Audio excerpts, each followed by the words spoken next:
authority to stop me from questioning a witness about communications with either a police officer or a prosecutor and try to show credibility, bias, or motive.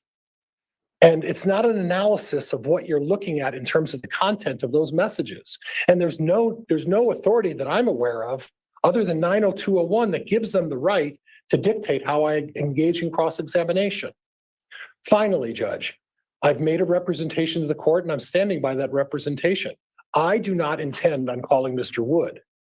What I do intend on doing is have when Ms. Gibbs up there and either on my direct examination when she's called back or on my cross-examination, I'm going to call Ms. Gibb and I'm going to question her about what kind of contact she's had with Mr. Wood over a certain period of time and the nature of those discussions. And I have copies of all the emails and I can question her. If she remembers the conversation and is able to discuss it, there's no need for me to publish it.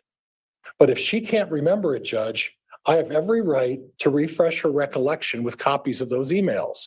And I have every legal right to do that. And if that means that I show her copies of those emails to refresh her recollection, I can do that.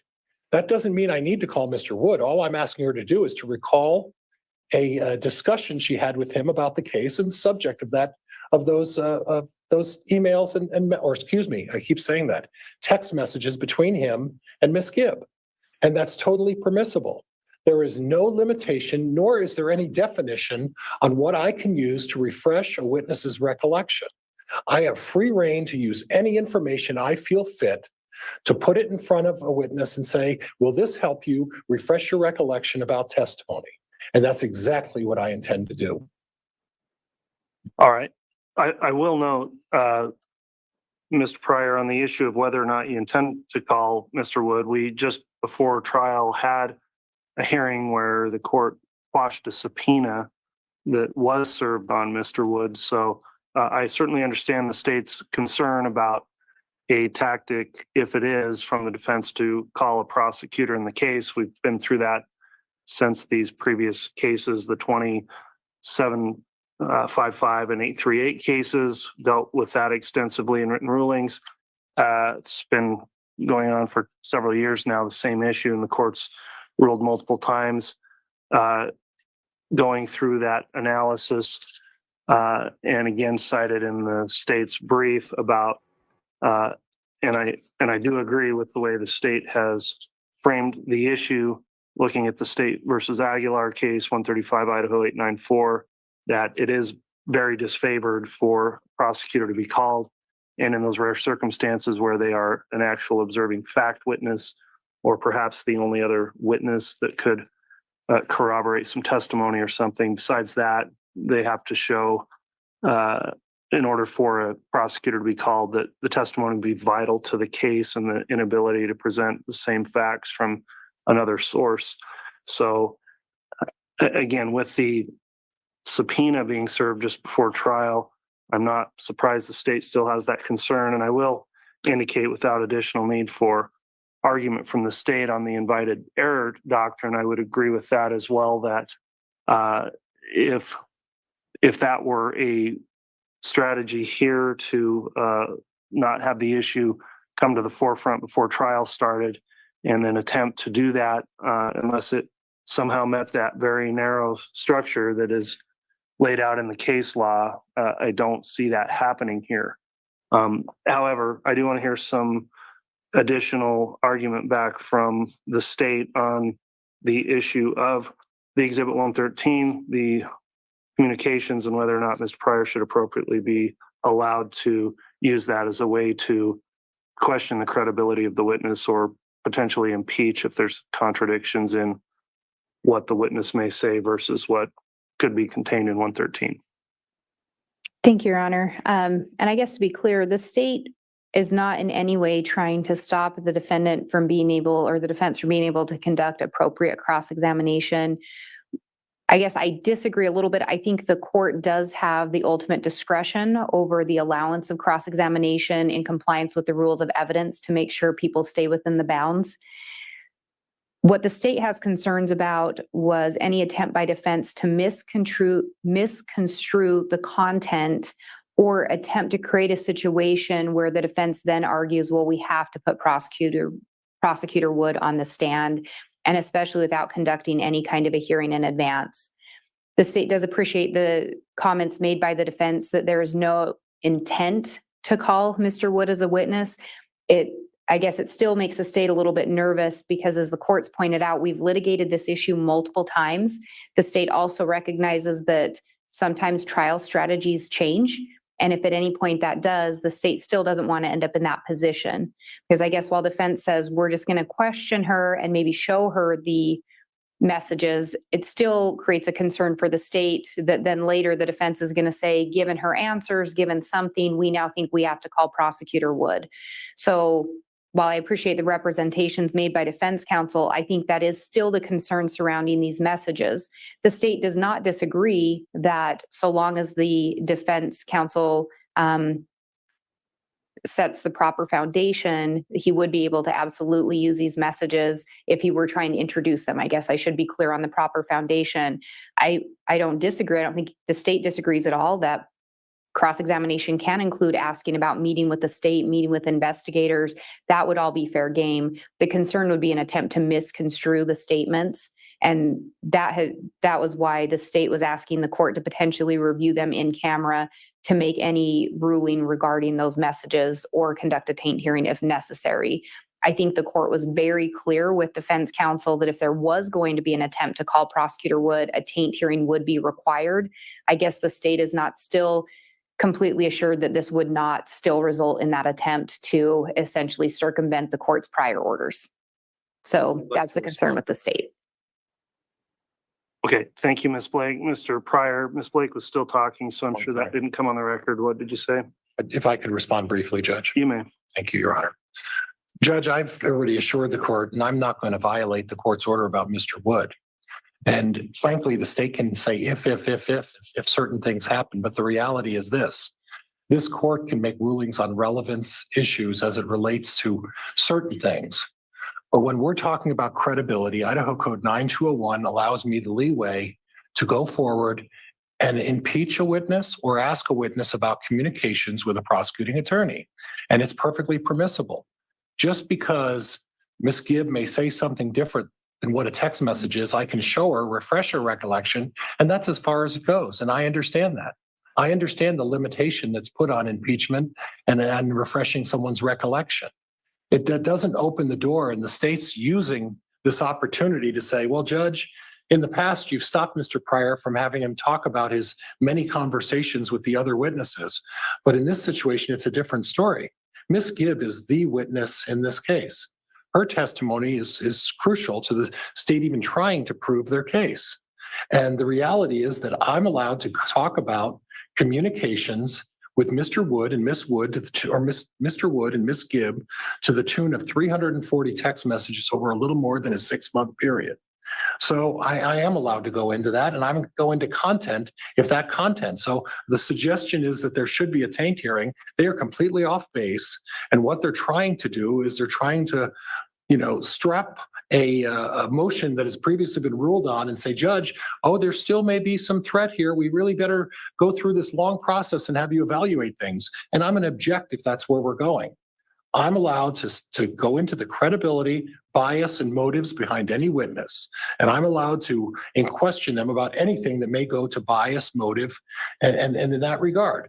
So I appreciate the state conceding finally that I can use this information on cross-examination and judge as a representation on cross-examination and maybe direct examination when Ms. Gibb is subpoenaed. That's where I intend to go. And again, I will reiterate, I do not intend to call Mr. Wood, nor do I plan some scheme. Sounds a little paranoid to me, but that's fine. But again, I'm going to follow this court's order. But 9201 allows me to go into the credibility of the witnesses, and I don't feel like I need permission to do that.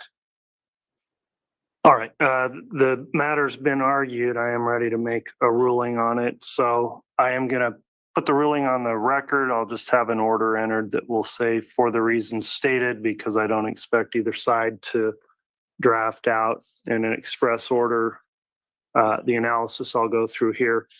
So as it relates, first of all, I'll indicate that 9201, of course, reiterates the provenance of the jury, that they're the ones that determine credibility of witnesses ultimately, and that clearly states that.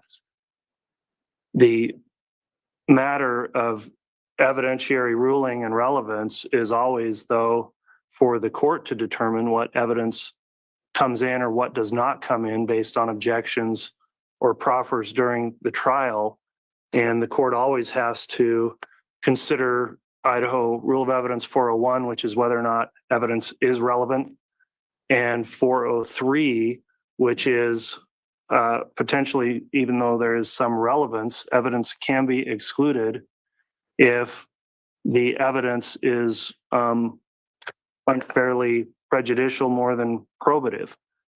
And so the court determines that, and that doesn't run afoul of 9201, as the defense has argued in any way, or the two are mutually compatible in that it's the court that will determine relevance based on 401 and 403. And then the jury's left to determine ultimately if a witness is credible or not. So in this issue here with Exhibit 113, I will indicate that much like the parties here, the court's busy as well during trial. I have not gone through Exhibit 113, and nor I don't know if I want to or care to read the hundreds and hundreds of text messages that are apparently, or other messages that are contained in the exhibit. Without knowing precisely what's in all of those, I can't make a ruling to just wholesale exclude Exhibit 113 as the motion in limine would seek and state that that's an irrelevant exhibit. Parts of it may be, parts of it may not be. The whole thing may not be relevant. The whole thing may be relevant. I just can't say at this point until the witness, Ms. Gibb, testifies. I would state that to the extent anything comes up within those messages that may well be proper on cross-examination as impeachment if the witness begins contradicting things that were previously said to the prosecutor or vice versa, or on other factual allegations that may come up during cross or direct. So the court's going to deny the motion as it relates to a motion to in limine to just exclude Exhibit 113. Just have to see how the trial develops with the testimony of that witness. However, I will state that I'll be watching very carefully as to whether or not there really is any relevance to the testimony of Ms. Gibb, because attorneys are entitled to talk to witnesses, help them get ready for trial, not to change their testimony or not tell the truth. However, if it's just simply matters of, what time should I be there, that kind of thing, if it's not relevant, then I'm going to watch. And if an objection comes up about relevance on any of these prior communications, despite 9201, I can simply determine if I think it's appropriate that the jurors shouldn't be hearing about these communications if it does nothing to help them assess the credibility of the witness. So ultimately, it has to be an assessment of the witness's credibility. Quite frankly, I don't think a taint hearing is necessary or required at this point. If during the course of that testimony, we start going right into this, and it looks like there may well be an issue if that were to come up with credibility relating to Exhibit 113, I do agree that that should be done either in camera or at least outside of the presence of the jurors to avoid any unnecessary confusion the jurors may have sorting out what that would mean if it doesn't go directly to the credibility of that testimony.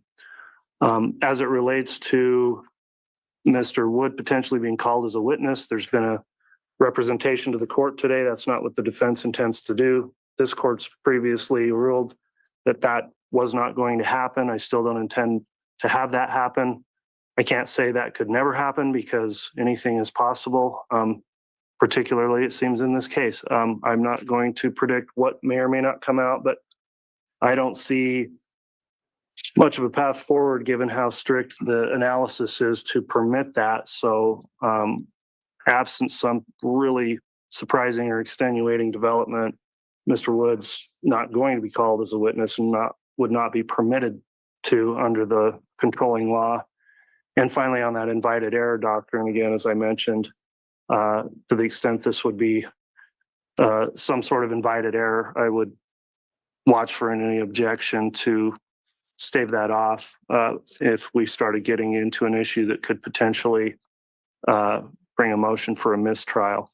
So the ruling at this time then is on those matters, Mr. Wood's not going to be called as a witness. The Exhibit 113 is not excluded, but the court will watch for any relevance objections if the state believes it's not relevant. And that's the ruling on the motion. Thank you, Judge. All right, Ms. Blake, do you have any questions on that ruling? I do not, Your Honor. Thank you. All right.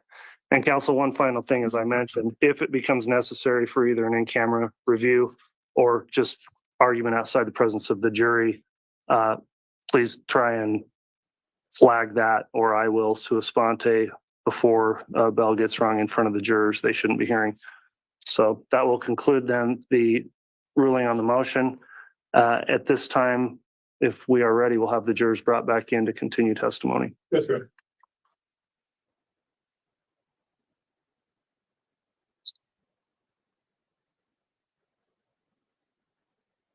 All right, that was a little bit technical for me to be able to tell you exactly what they discussed, but it was really about what exhibit to bring in. It was related to exhibits that held information from Melanie Gibb and calling her as a witness, and Rob Wood being involved in that. Yeah. Why is Melanie Gibbs so afraid of her testimony? We know why, even though she showed up to court for Lori's trial looking like this. Okay. She's got her own issues, right? But she is a witness. Hey, Destination. Hello, everyone coming in. I welcome you. I was looking for updates in the Karen Reed trial. There really isn't much.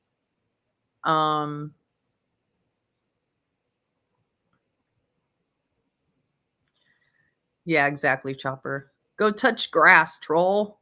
Just tell them to touch grass. Hi.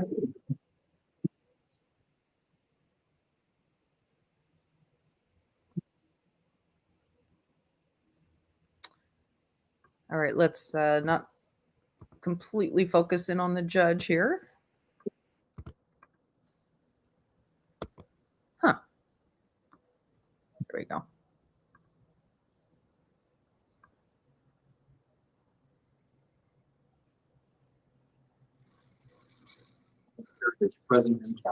All right, thank you, Mr. Bailiff. Please be seated.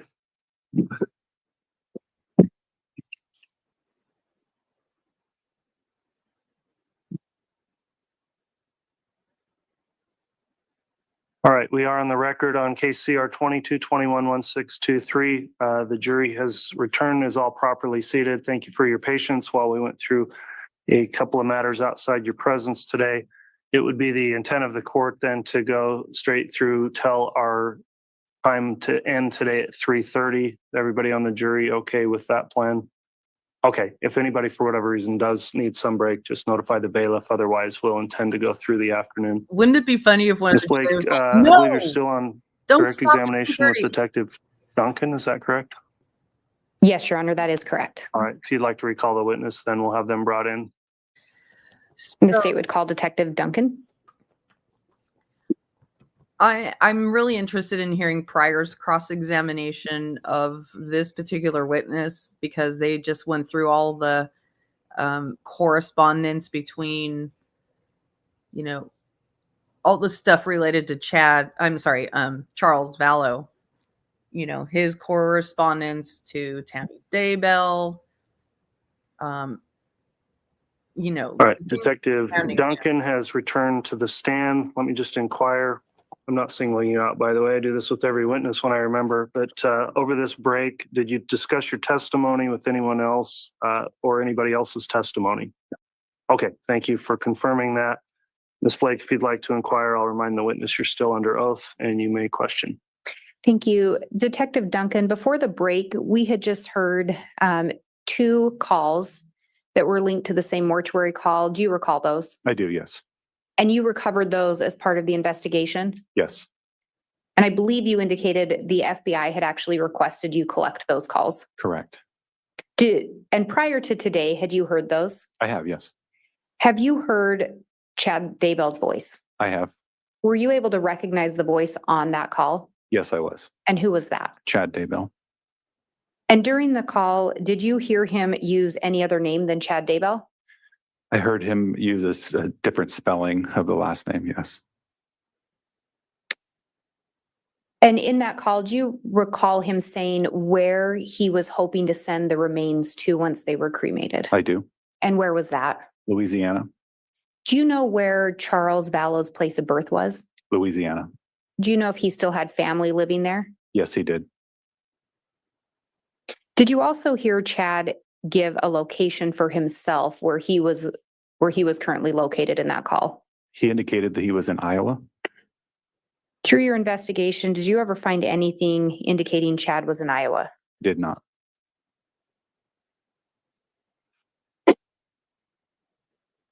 Oh yeah, so And we've talked about that in your investigation, you looked at the iCloud accounts for Lori. Yes, Do you recall locating a copy of a patriarchal blessing? there is an audio recording of a patriarchal blessing on Lori's iCloud account. Did you listen to that blessing at some point? I did. And do you know who was giving the blessing?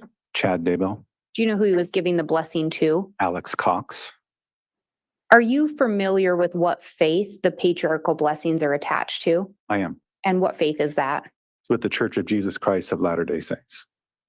And are you familiar with whether or not Chad Daybell within the church would have been authorized to give an actual patriarchal blessing? Sustained. And Ms. Pryor, your microphone next time, please. Detective, as part of the investigation, did the LDS faith come up?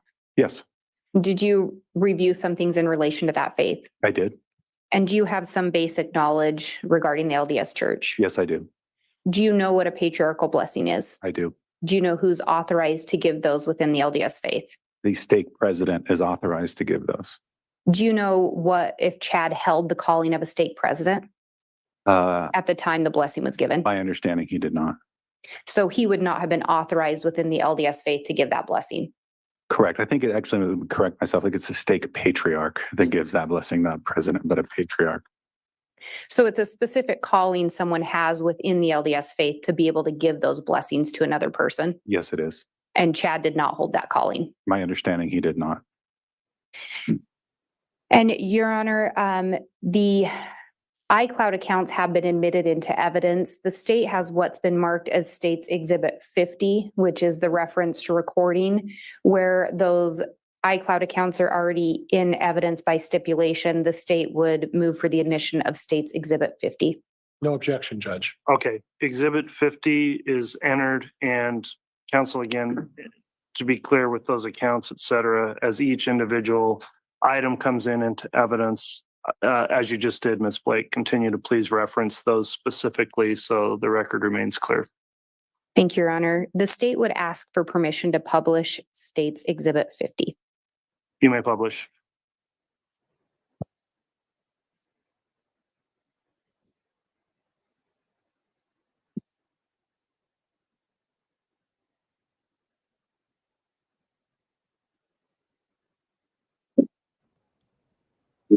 Chad Daybell, it is November 24th, 2019, Sunday afternoon, 5:15 p.m. We're going to give Alex Lamar Cox a patriarchal blessing. Alexander Lamar.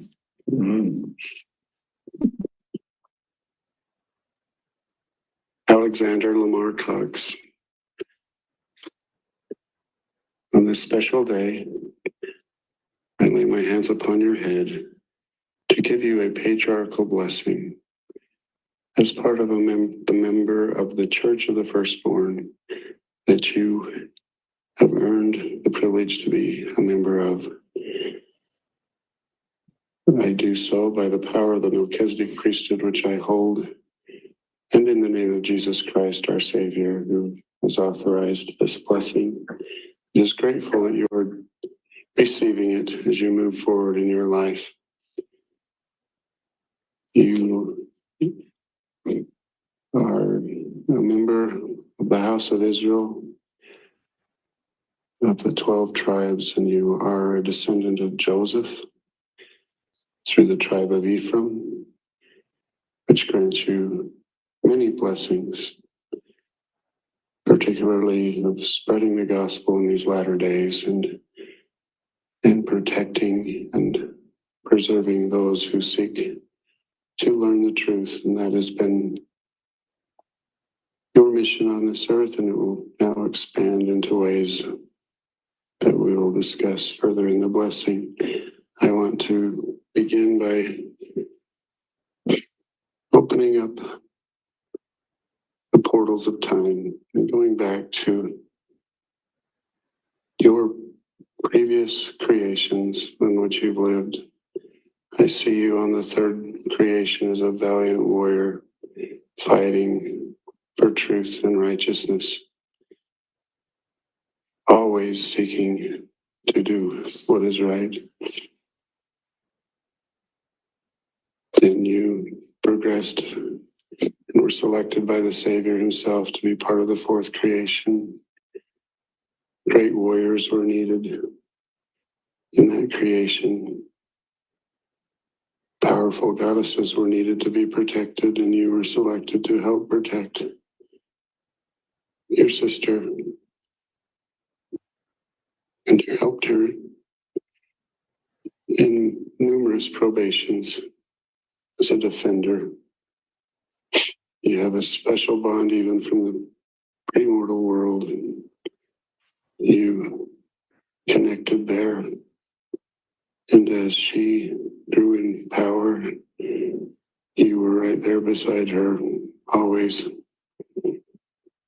with a humble heart. You both always were so humble. So as this fifth creation began, after you had been exalted in the fourth creation, when you could have gone on to exaltation with Holly, resurrected being, you accepted the Savior's invitation one more time to come to this mortal realm, to condescend as a God. You help us.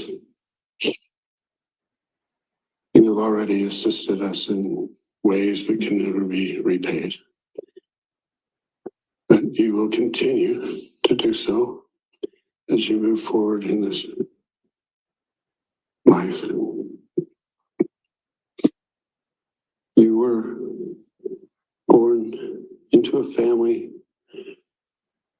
that needed you desperately, with a set of parents who spoke of the gospel with their mouths, yet did not live it.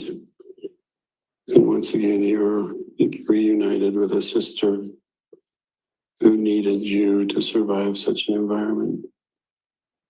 In no way was it a reflection on either one of you that you lived in that moment.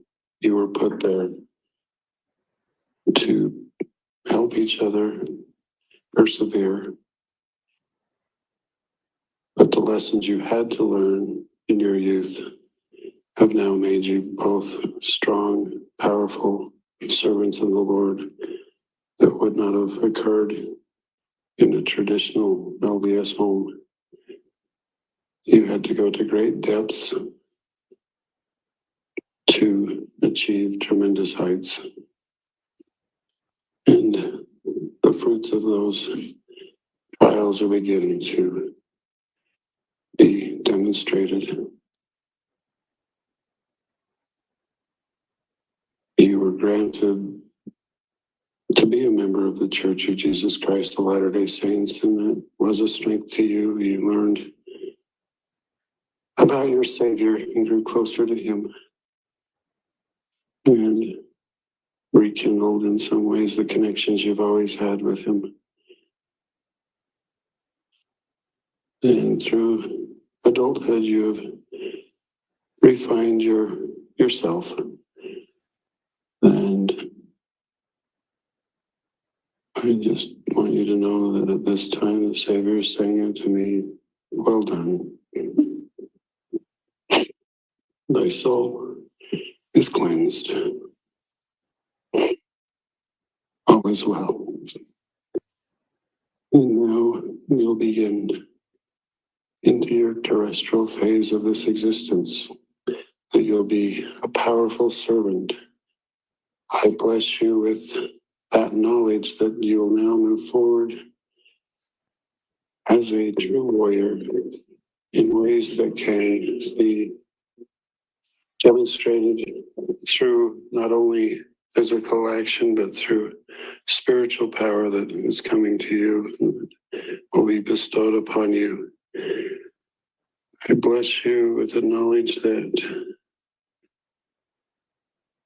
through marriage, you'll be united with a partner who will match your powers and complement your strengths. You'll be known throughout the world for your good-heartedness, your willingness to save souls all over the world through portals, and you will begin to gather the souls that come unto Christ. I see you in New Jerusalem, but more importantly, I see you as a messenger of the Lord. Surrounding New Jerusalem will be many small communities where people will come who aren't quite ready to enter those heavenly gates, those terrestrial gates. And one of your missions will be to go among the people and testify as a prophet that they can make it. You'll share your own experiences of overcoming adversity. And through your example, they will rise up. You will give tremendous blessings to them, raise their vibrations, and be like a brother to many of these fathers who may have had doubts, but through your strength, they will look to you as a hero, and you'll bring entire families that have been sanctified to the gates of New Jerusalem, and they will be allowed in on your word.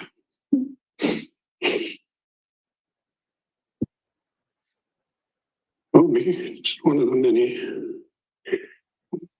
wonderful experiences you'll have. I see you doing that often, but then based on assignments, you might go further into the world. Always serving, always a missionary. With your companion, you'll communicate with Mother Earth herself. You'll know where to be before natural disasters happen, that you can be on location to protect key leaders, church leaders, and to preserve who should survive. Little children, I see you gathering up little children in your arms, saving them from floodwaters.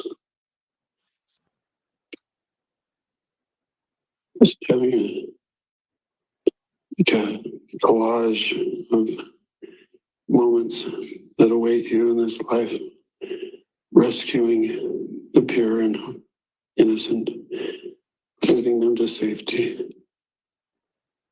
Dozens of instances. And you will be looked upon as an angel on earth. You will literally glow for those who are allowed to see you. And those mortals who aren't allowed to see that will know through the spirit of the great power you possess.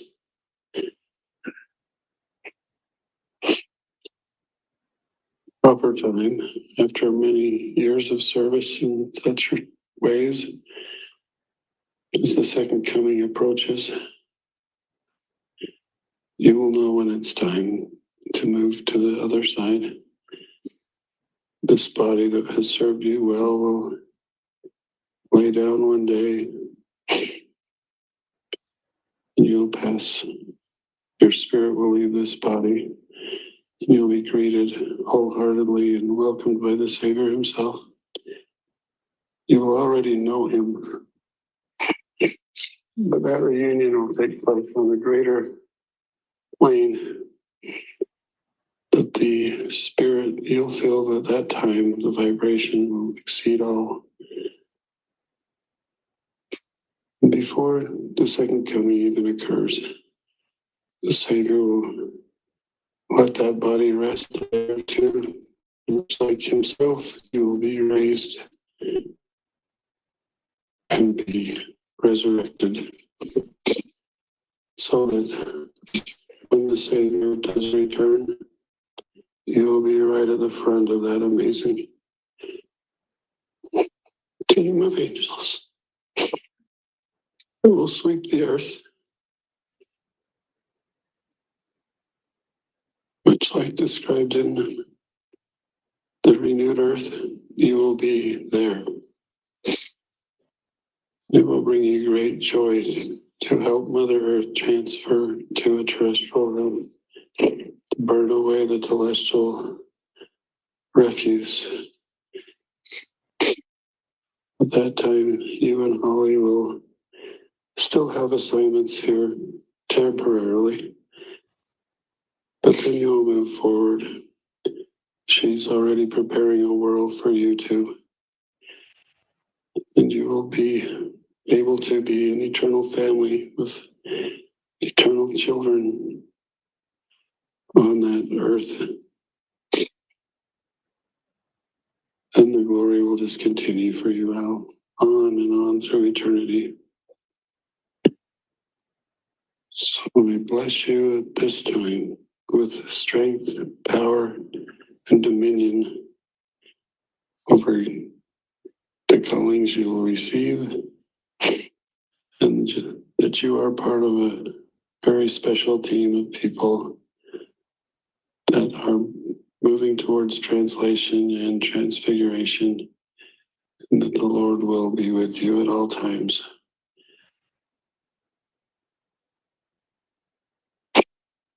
You will be a patriarch in your own home. You will give blessings similar to this. Your veil will be essentially gone. You'll be able to see into the past and into the future for these individuals and share with them the same type of knowledge and truth. We bless you with protection throughout your mortal life, that angels will now be assigned to you as you've reached this vibration. You have 9 angels assigned to you now to watch you from all sides through your faithfulness. I know you will stay faithful. You have a great mission. I protect you. I bless you with a strong protection against Satan and his followers, Lucifer, Cain, anyone else who seeks to oppose you. You will feel a new vitality and strength against them, and to use your priesthood to defend against them. I close this patriarchal blessing by assuring you that you will rise to an eternal glory and that you will have an eternal family and that your exaltation is assured through your faithfulness. In the name of Jesus Christ, amen.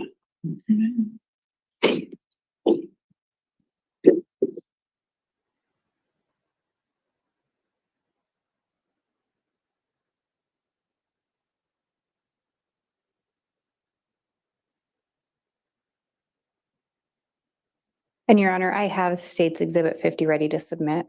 Very well.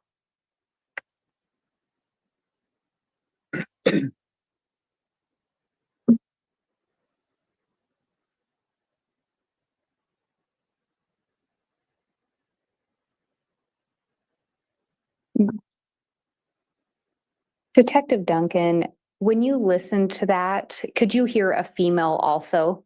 Yes. Do you know who that female was?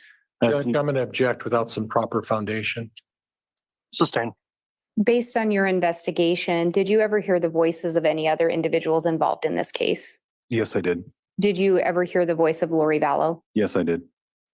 Do you know, based on that, did you recognize the female voice within that blessing? I believe that voice to be Lori Vallow. In that blessing, were there certain things that stood out to you? There was a lot. First off, the date, November 24th, that is spoken, 2019 by Chad.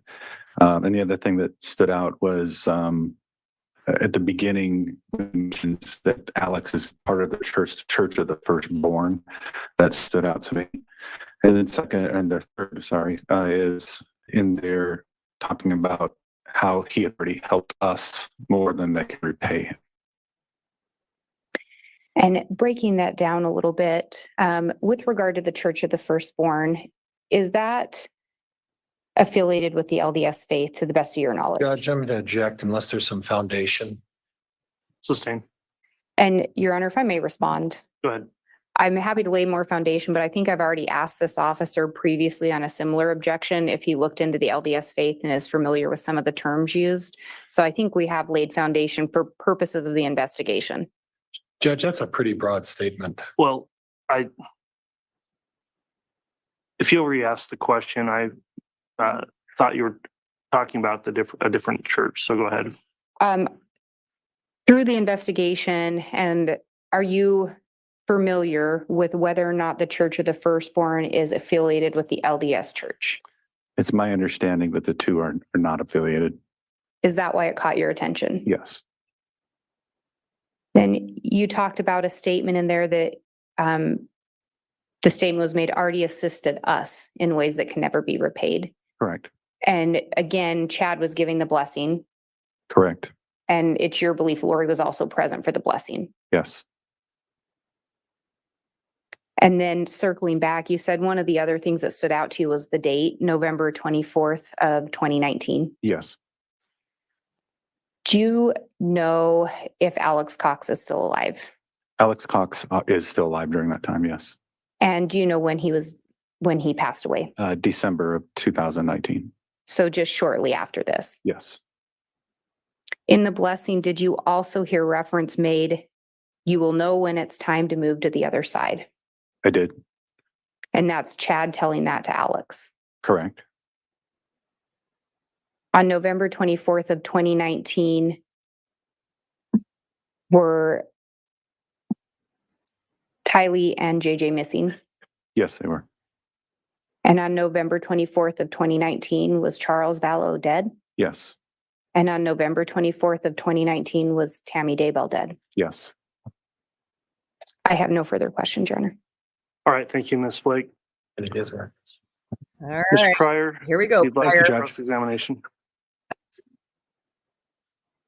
Let's see what he tries to nitpick now.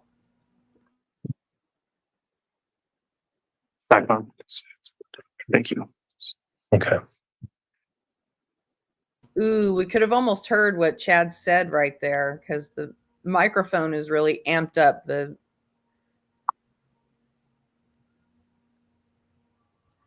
gain on the microphones is really picks up a lot. Done that twice. Not on purpose. May I refer to you as officer? Is that okay? Absolutely, yes. Okay, thank you, officer. So you made mention of the fact that you familiarized yourself with the LDS faith. Is that right? I was born and raised in the LDS faith, yes. Okay, so maybe you can enlighten me because I this has been a learning experience for me. It has me as well. Okay, but you're obviously have a hand up. Is that you were at least part of that faith for a while? I don't have that. So you're familiar with the term doctrine of covenants.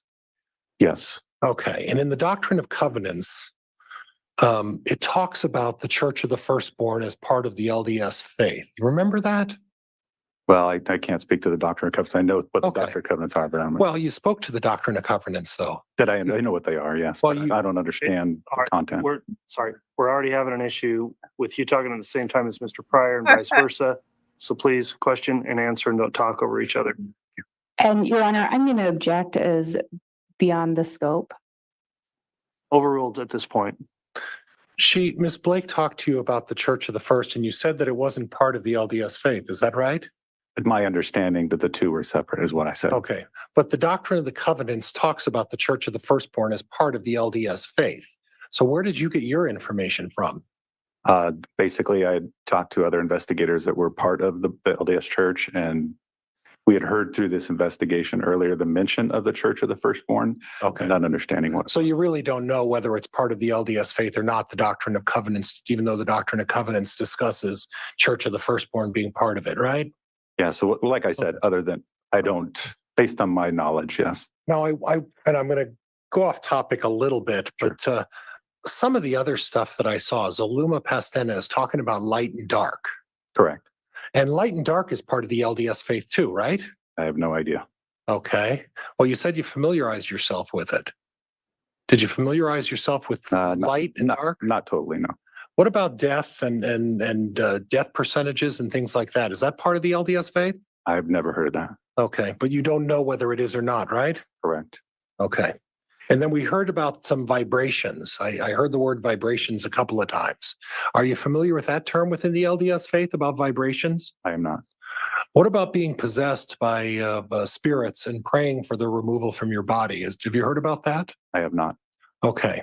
But you don't know whether any of these theories are part of the LDS faith, right? Correct. Okay. Are you aware that in the LDS faith, that if someone is possessed, that if you pray for them, you can have them removed from their body? Are you aware of that? I am not. Okay. Now we talked a little bit about the frequency with which on a specific day where Lori Vallow texted Chad Daybell 3 times in the morning, right? Yes. And that was with Charles Vallow, right? That was the day that Charles Okay. died, yes. And you made a point of bringing that up, that there were 3 messages that day in the morning, or at least there appeared to be some communication. We really don't know what they said though, right? That's correct. Okay. Now, when you go over the phone records, 3 calls in a day was not uncommon for them when I looked at the records, was it? No. In fact, it was frequently more than that in the morning, more than that in the evening, and more than that in the afternoon, right? Correct. So when you pointed out the 3, I got the impression what you were trying to suggest, that because Chad texted her or communicated with her 3 times, that somehow links him to Charles Vallow's murder. That's not what you're suggesting, is it? No, I didn't suggest that. I made comment that that those show up in her CDR records, but they do not show up. Those contacts do not show up in her iCloud records. Okay, so just because there were differences, but it wasn't unusual for them to communicate several times a day at various times of the day. Correct. Right. After all, they were having a relationship with each other, weren't they? My understanding, yes. Okay. Now, Maricopa County, is that the county that you're in down there? Yes, sir. Okay. Do you know the prosecutor down there? I know many prosecutors Okay. there, but are you referring to Alistair Adele? Well, Mr. Pryor, he wasn't done answering. Oh, I'm sorry. I thought he was, Judge. Go ahead. I do know Alistair Adele, the prosecutor, but I don't know her personally, but I know who Okay. she is. So you talked in great detail about the Charles Vallow case, right? Correct. Okay. And you're aware that Mr. Daybell is not criminally accused in the Charles Vallow case, right? Correct. You're also aware that in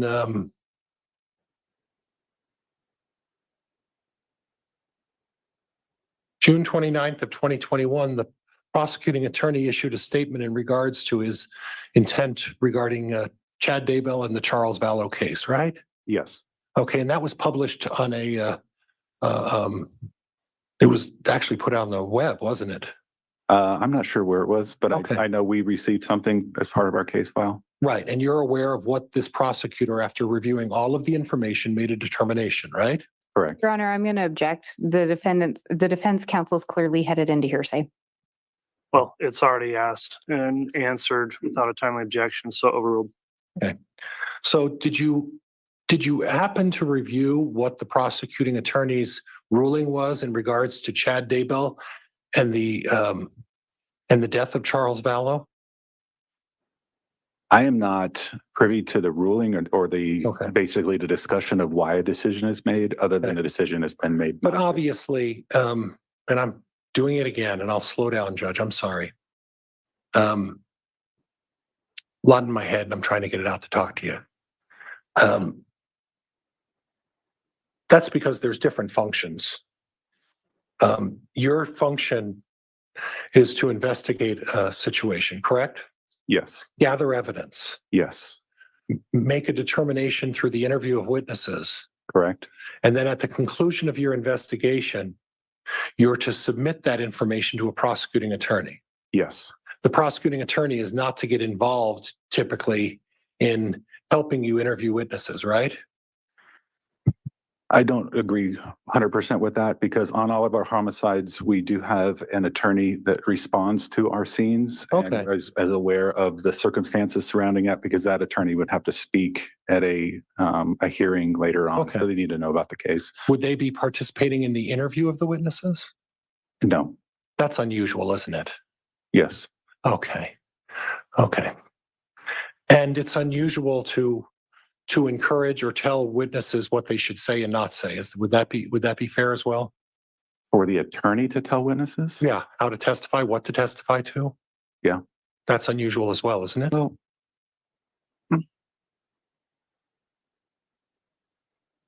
there is witness prep in cases, so you can actually talk about, certain things, but no, I would say it's not highly unusual. Okay. So when we're talking about witness prep, that's a completely different thing than a prosecutor or an attorney getting involved in the actual investigation of a criminal matter, correct? I can speak for Maricopa County. Okay.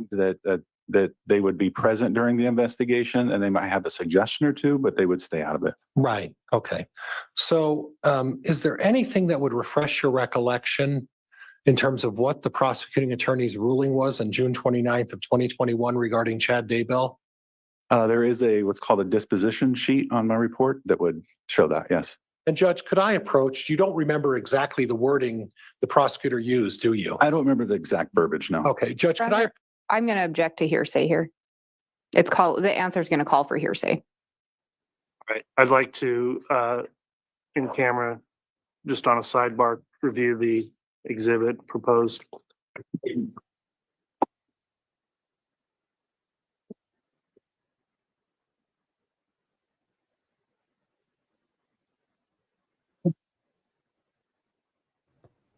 Sidebar.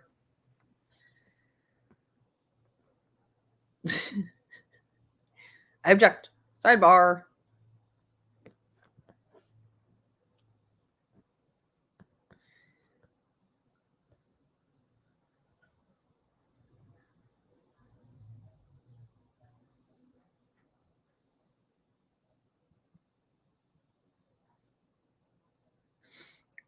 If you don't mind me asking, Hippie, how long ago was it?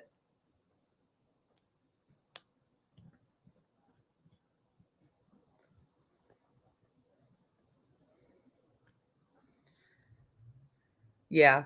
I I don't have a problem with defense attorneys giving a rigorous defense. All defendants deserve that.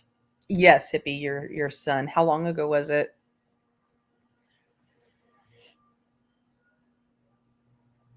If I mean, of course, you don't have to answer that. I'm just curious.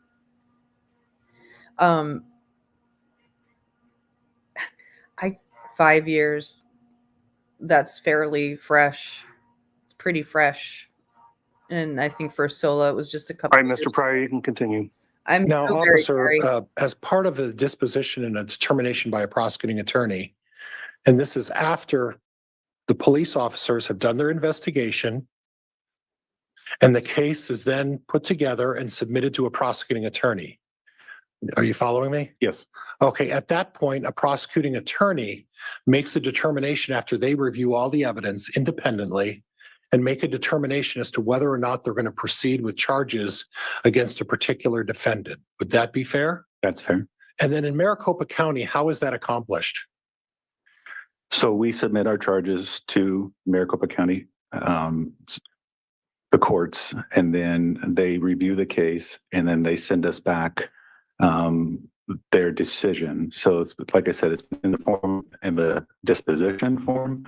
If they're not going to charge, they would send us the disposition form. If they are going to charge, then we would attend a grand jury or go through the preliminary hearing, whatever it may be. And is that disposition form public record?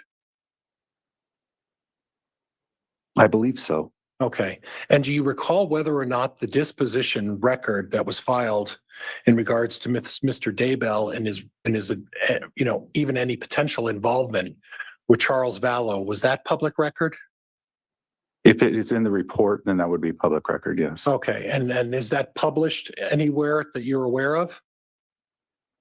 What do you mean? Is it published? Is it published on the internet? Is it published on any sort of No, media? the report wouldn't be published. You'd have to request that report. Okay. Okay. So in addition, there would also be a reason for or an explanation for why they didn't prosecute. Is that correct? Like I said, I wouldn't know that information other than I would just get the disposition. I wouldn't understand their rationale for charging or not charging. Okay, but they would give you some explanation in the reason on the disposition sheet, right? Yes. Okay. And did you receive a copy of the disposition determination by the prosecutor in regards to Chad Daybell in any potential involvement with Charles Vallow? Yes, I did. Did you review that? I did, and I scanned it to the report. Okay, and do you have an independent recollection of what the reason was that they didn't charge Chad Daybell in the Charles Vallow matter? I do not. Okay, is there something that could refresh your recollection? Sure. Would the disposition sheet refresh your recollection? Yes. Judge, may I approach this witness? You may. Well, let's have the bailiff carry that over. Approach this witness.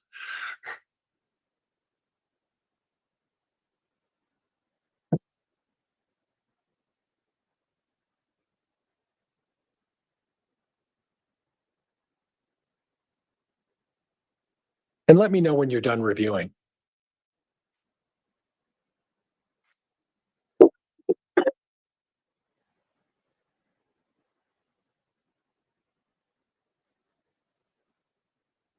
Okay. Are you done? Yes. Was there a reason stated in this document as to why they would not prosecute Chad Daybell in the Charles Vallow case? Yes. Can you tell me what that reason is? The reason they provided was no reasonable likelihood of conviction. So I'm going to repeat that and make sure I said that and heard you correctly. At my age, I don't always hear clearly. No reasonable likelihood of conviction. Is that what it says? Yes. And to your knowledge, they're not pursuing this in any other way in the future against Chad Daybell. Is that correct? That is never taken off the table. No. Okay. But at this point, you don't have an active investigation against Chad Daybell, do you?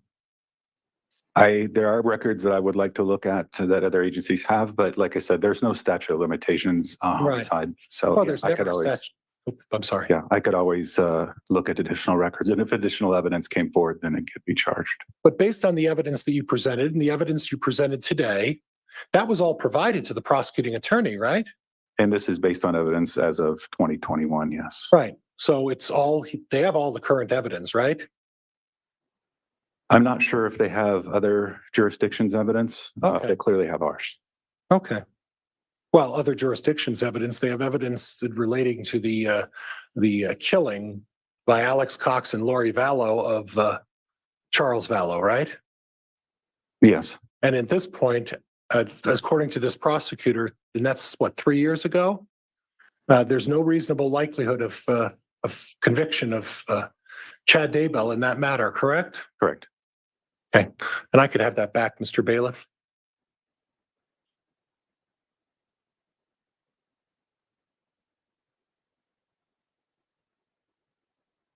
Thank you. Now, this is an unusual case because there's a lot of talk about religion. I agree. And Mr. Daybell, do you know how long that blessing thing went on for? I have no idea. Yeah, me neither.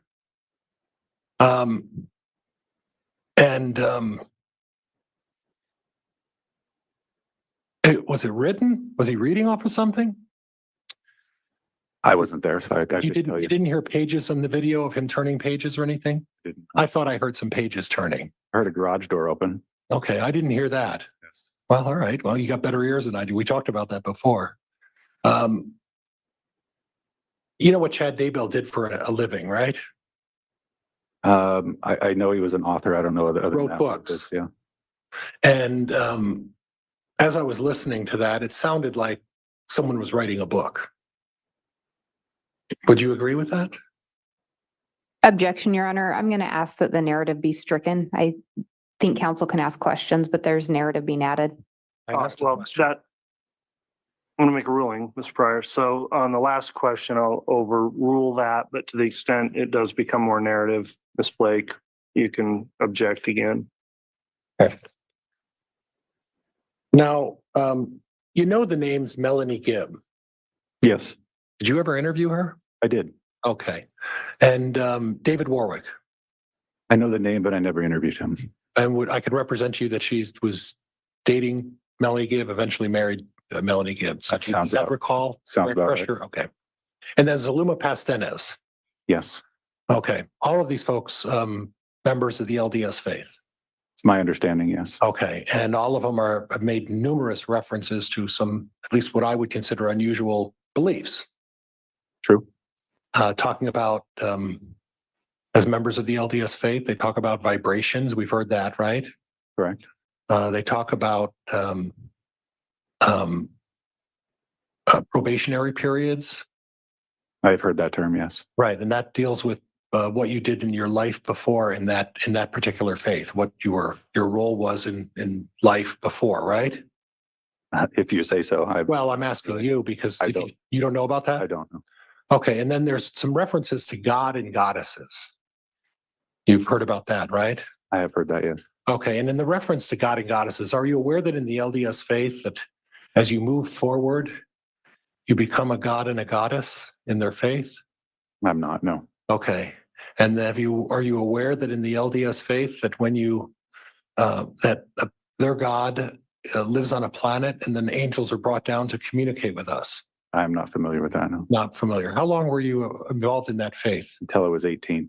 Okay. So is it because you're not aware of it, or is it because you don't believe it was part of the faith?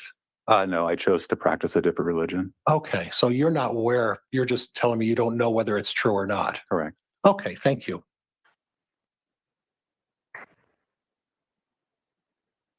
And we're not trying to you agree with me, we're not trying to disparage the LDS faith, right? No. We're just trying to point out that the stuff they're talking about may not be something that's out of the realm of discussion within that faith, right? I'd agree. When you're talking about spirits and exercising spirits, such as Ned. I guess we talked about Ned, right? That wasn't with you with Ned. Never mind. But that's all of this stuff, because these folks were all actively involved in the LDS faith, these are things that came up as Your Honor, objection, counsel stating facts not in evidence. And again, this is a narrative. Sustained.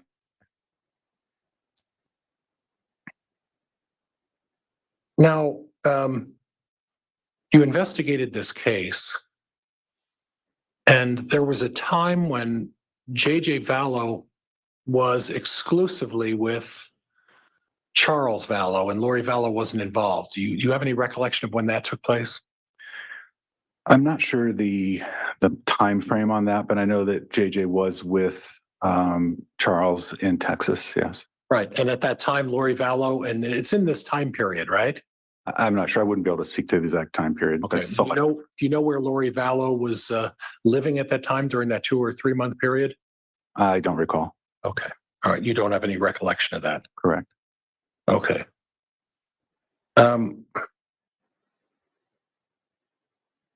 So you're not suggesting, because Chad Daybell gave Alex Cox a patriarchal prayer, that in some way he was involved in the killing of Charles Vallow, are you? I didn't say that. No. Okay. And from what I understand, and please correct me, you have 18 years more experience than I do. I have 0. Giving a patriarchal prayer to someone, regardless of whether you can do it or not, is that a crime in Maricopa County? No. Okay. You wouldn't think that's a crime anywhere, right? Correct. Okay. It may not be the best religious practice. There may be other issues, but it's not a crime anywhere, right? Correct. And you would agree with me that just because you give someone a patriarchal prayer, a very, very long patriarchal prayer, that isn't to insinuate that you've committed any kind of a crime, right? Correct. Okay.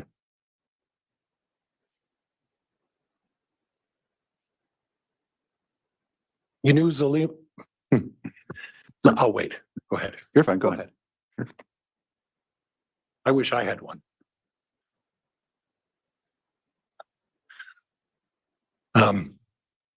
You knew about Zulema Pastenes. Yes, I do. Okay, and tell me who she is again. So Zulema is the wife of Alex Cox and also a friend of Lori Vallow. Okay, now the friend of Lori Vallow, do you have a recollection of when that friendship with Lori Vallow started approximately? I do not. Okay, but the friendship with Lori Vallow predated the marriage to Alex Cox. Yes, it did. And you would agree with me that the relationship between Lori Vallow and Alex Cox was close. I would agree. Yes. Oddly close. I don't know much about the relationship as far as the intimacy or how close it was. But yeah, I've heard it described as such, but I have no. When you say that understanding it of was, when you say that you've heard that it was described as what type of adjective? Close? I just heard that other people thought they were oddly close, Okay. but I have no understanding of that. Okay. All right. Okay. Thank you. I want to go back to the date of Charles Vallow's unfortunate death. Okay. And you talked about that Alex Cox was there and there was some sort of an altercation. Correct. That's what was told to us. Okay. And you got that through a 911 call or how? So it came through obviously 911 call and then a subsequent interview with Alex Cox. Okay. And at that point, who was present at the time? My understanding is that was Lori Vallow's house. Yes. She has 2 children. She had J.J. Vallow. Yes. And Tylee Ryan. Correct. And at that point, both of those kids were living in the house. Yes. And at the time of this incident, both of those kids were present. At the time of the actual shooting? Well, at the time of the altercation, both of them were present. On the date in question, all 4 of them were present. Right. And, yeah, when Charles arrived. Right. And at that point, something with Tylee and a bat. Yes. Okay, tell me about that. So what was explained to us through Alex Cox was there was an altercation, an argument between Lori and Charles regarding Lori taking Charles's phone from him, demanding the password to look into the phone. During that time, the argument continued. Tylee reportedly came out of her bedroom with a bat, and it was grabbed by Charles and pulled away from Tylee.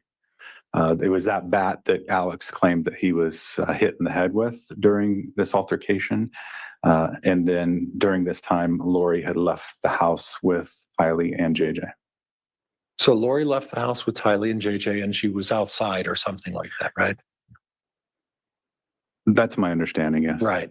And at that point, Alex Cox took out a gun and, in your assessment, murdered Charles Vallow. Yes. Okay. And there's no indication that Mr. Daybell had any text messages or communication with Lori Vallow or Alex saying, let's kill Charles Vallow, right? Not in those words, no. Well, not in any words. Correct. So why'd you say not in those words? Through this investigation, 2 days prior, I uncovered some messages between Lori and Melanie. Melanie. I believe it was Melanie Bedreau. Okay. And during that time, Lori had sent Melanie a message saying to give her 5 minutes. She's trying to find out what to do. Okay. And That's a very generic term. That doesn't really imply anything, does it? correct. Okay. Now, one of the things I noted on your exhibits,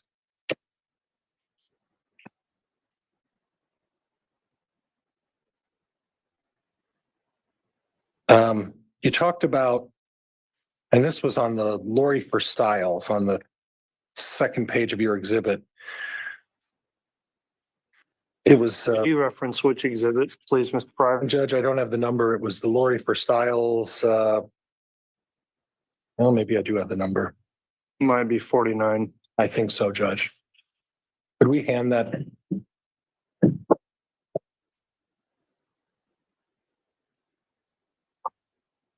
Well, so the exhibit's actually the PowerPoint. I don't mind the witness being handed a print-off version as long as we clearly state which exhibit that's coming from. Judge, I could actually see if he can remember it because it's really actually a very short question. If I may, I, Judge? Yes.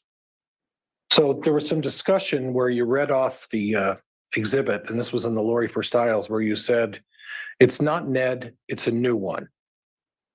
Yes, Okay, and that was from Lori Vallow to Alex Cox. correct.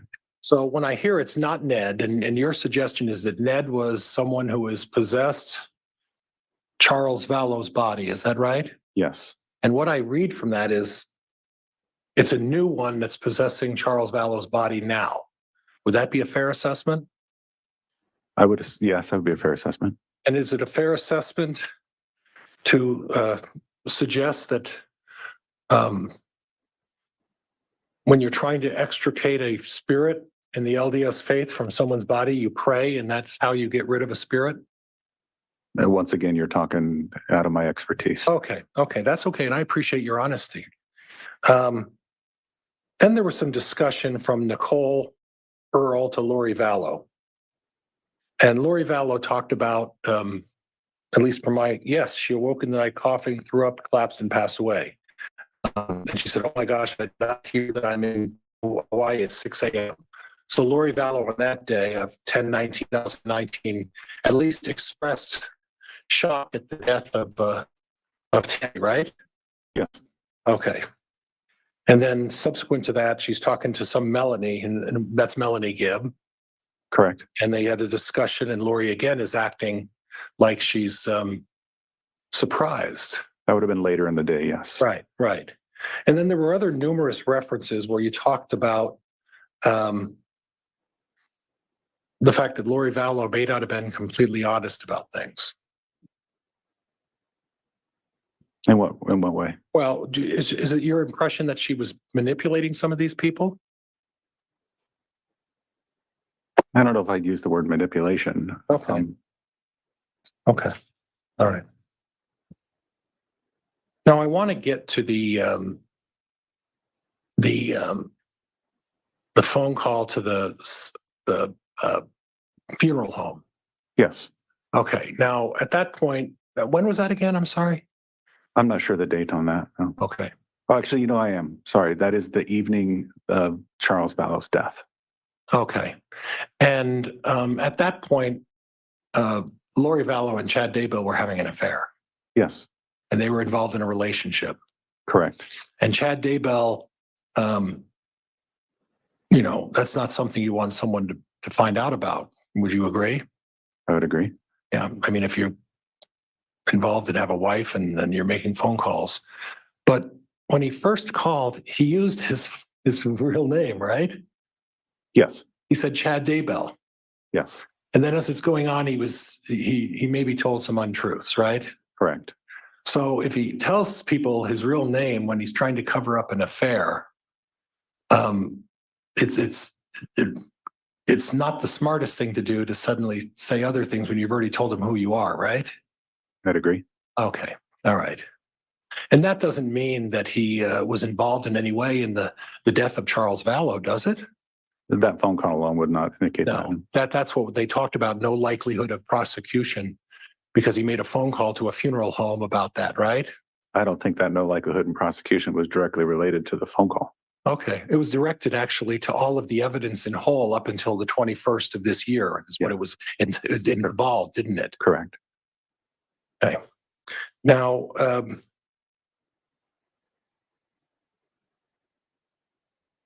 I want to go back and then we're done. I promise we're done. Okay. I want to go back to the parochial prayer. Did you have an occasion to look into Alex Cox's background a little bit? I did not know. Okay. Were you aware that this parochial prayer was approximately 2 weeks before Alex Cox passed away? That sounds about right, given the Okay. date. Yeah. And Alex Cox, his death was ruled and determined after an investigation to be natural causes. Correct. So there was no funny business with Alex Cox, right? That we know of, yes. Well, they did an independent investigation, right? Okay. Were you aware that prior to the parochial prayer that Alex had been seeking medical treatment for a number of medical maladies? I was not. Were you aware that Alex traveled to Mexico to get Your Honor. Actually, I'll withdraw. Go ahead. You can continue, Mr. Pryor. Are you aware that Alex Cox traveled to Mexico before that to seek cheap medical prescriptive drugs to treat medical maladies that he was suffering from?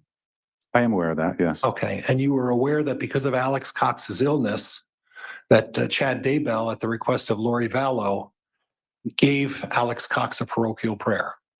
I don't know if that's the reason why I gave it. Okay. All right. Judge, I have nothing else. Thank you, Your Honor. All right, that'll conclude cross. It's time we can have the states redirect.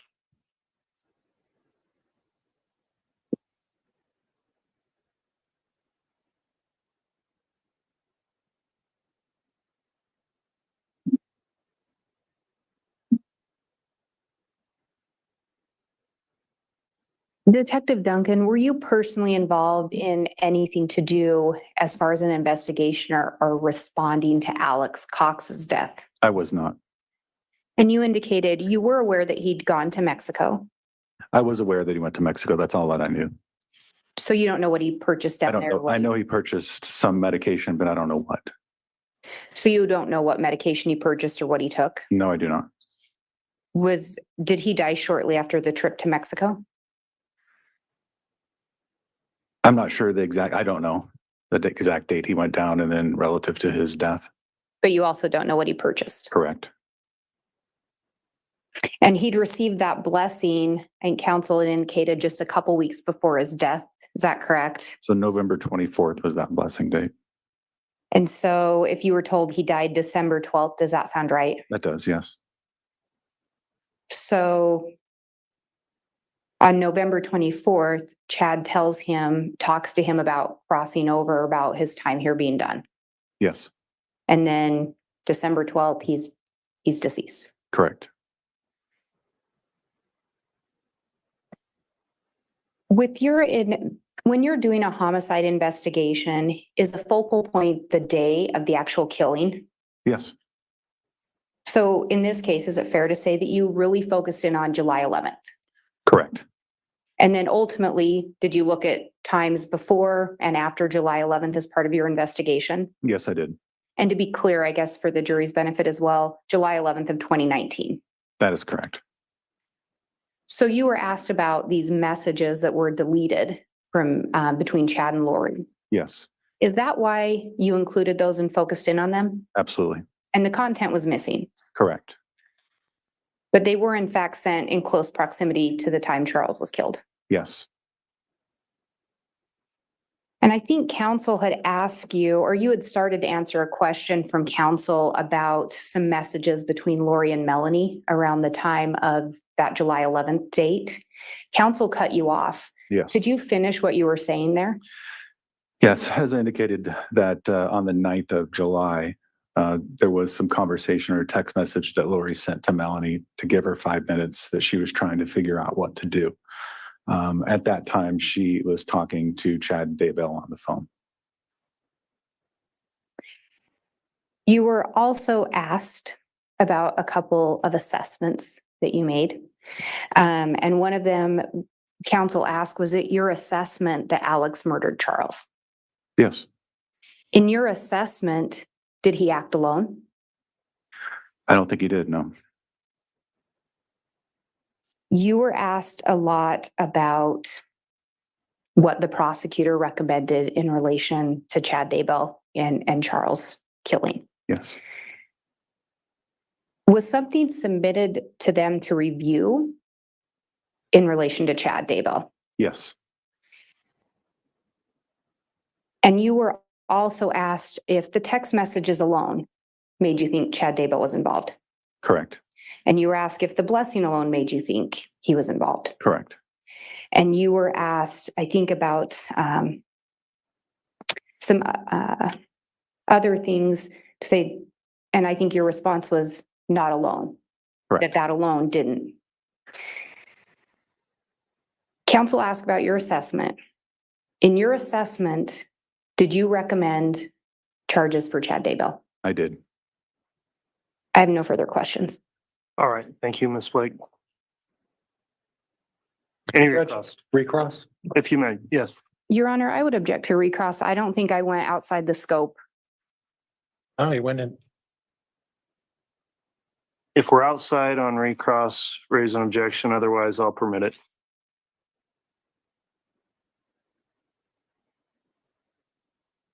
But I will keep that in mind, Mr. Pryor, no new Right. areas. Now, you would agree with me that you don't have all the facts as it relates to Chad Daybell, Lori Vallow, and Alex Cox. Is that fair? Your Honor, I'm going to object. This goes outside the scope of any redirect. Well, it's a very general question, so I'll overrule the objection. Go ahead, officer.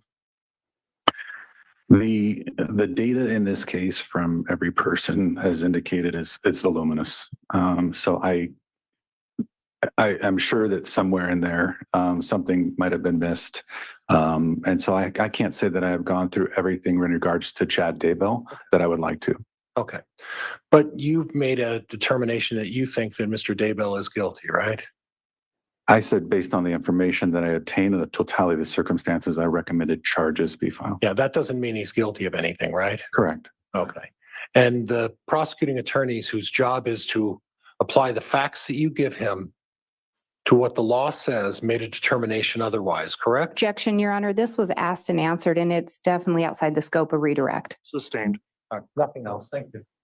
All right. Okay, that will conclude the testimony then of Detective Duncan. Before he steps down, I did want to reiterate a limiting instruction the court's providing at times during this trial and will be provided as part of the jury instructions with the jury. So let me provide that instruction and then the witness will be concluded. Ladies and gentlemen of the jury, during the course of this trial, evidence will be introduced for the purpose of showing that the defendant or an alleged co-conspirator has committed acts other than that for which the defendant is on trial. Such evidence, if believed, is not to be considered by you to prove the defendant's character or that the defendant has a disposition to commit crimes. Rather, such evidence may be considered by you only for the limited purpose of proving the defendant's motive, opportunity, intent, plan, or absence of mistake or accident. So that's the court's instruction. Again, it will be provided as part of your instruction packet as well when you deliberate. That concludes then Detective Duncan's testimony. You may go ahead and step down from the witness stand. Thank you. Judge, is he excused? Would he be recalled? The state does not intend to recall Detective Duncan. And the defense does not intend to call Detective Duncan. Thank you. Okay. Well, on the issue of that exclusionary order, then, if Detective Duncan follows the case any further, he may be prohibited from testifying if he is recalled for any reason. So, thank you.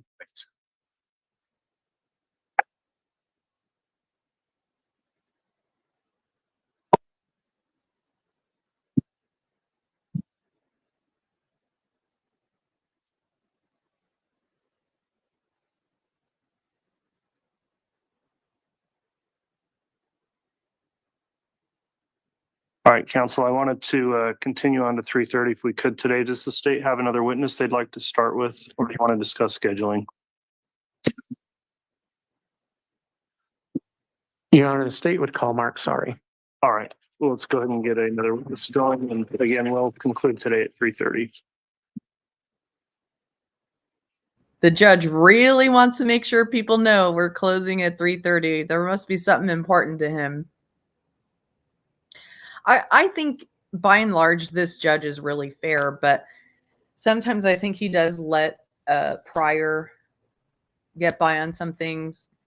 And I think judges do that sometimes for the defense so they don't appear like they're being partial to the state. Solemnly swear or affirm the testimony you're about to give will be the truth, the whole truth, and nothing but the truth. So help you God. Yeah, he got that tea time. He got that 4 o'clock tea time. He got to make. Also, just speak into the mic, and you have the water there. All right, before we get started, what is your preferred title? Is it officer or agent or some other title? Special agent is fine. Special agent. All right, special agent, before you testify, let me just ask, now that you're under oath, have you reviewed any of the previous testimony offered in this case? No, I have not. So you haven't observed any on the court's live stream? No. All right, Mr. Wood, you can inquire on direct. Thank you. Can you state your name and spell your last name for the record? Mark Saari, it's Saari. What is your occupation? I'm a special agent with Social Security Administration Office of the Inspector General. Right. And how long have you been doing that? Approximately 5 years. Tell us about that. What do you do as a special agent? So I investigate allegations of fraud, waste, and abuse within Social Security Administration. And how does one become qualified to do that? So I was a prior deputy U.S. Marshal for approximately 13 years. I have completed the Colonel Investigator training program at the Federal Law Enforcement Training Center in Glencoe, Georgia.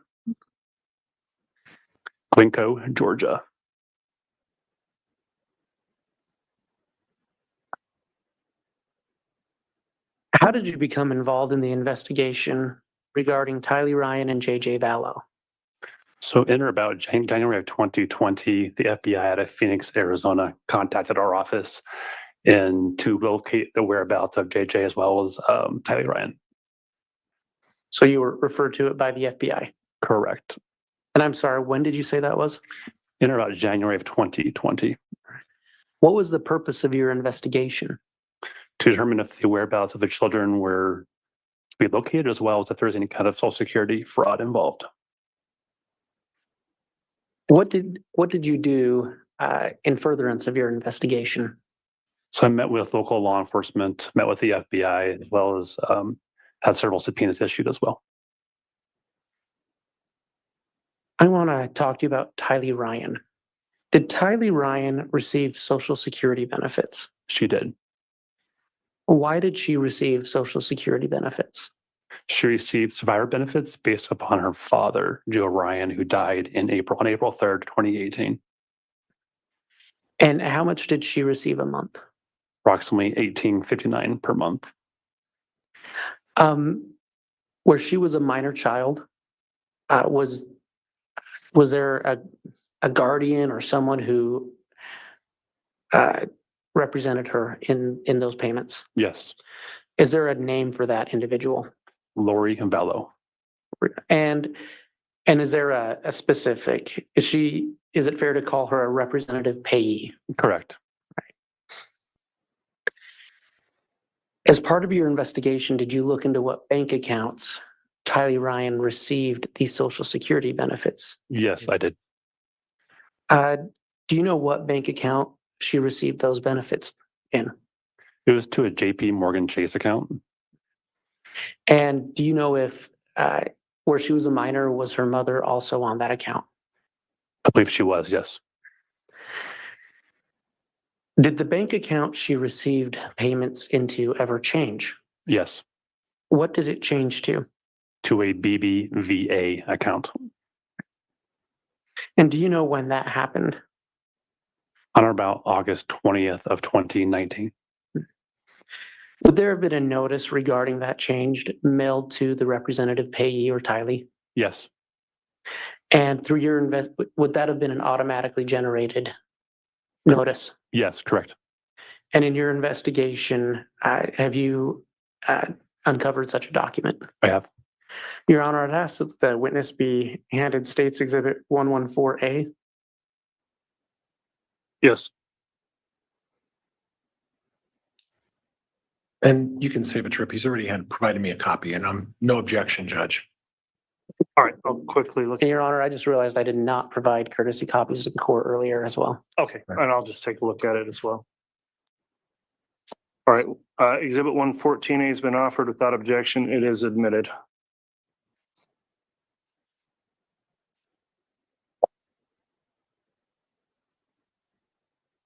Detective, what is Exhibit 114A?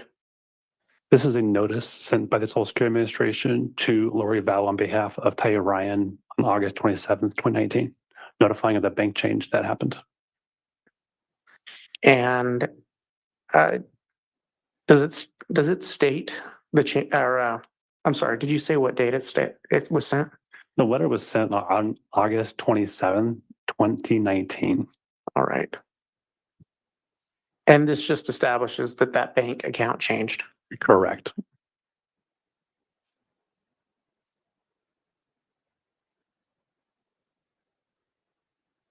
Did Tylee Ryan stop receiving Social Security benefits?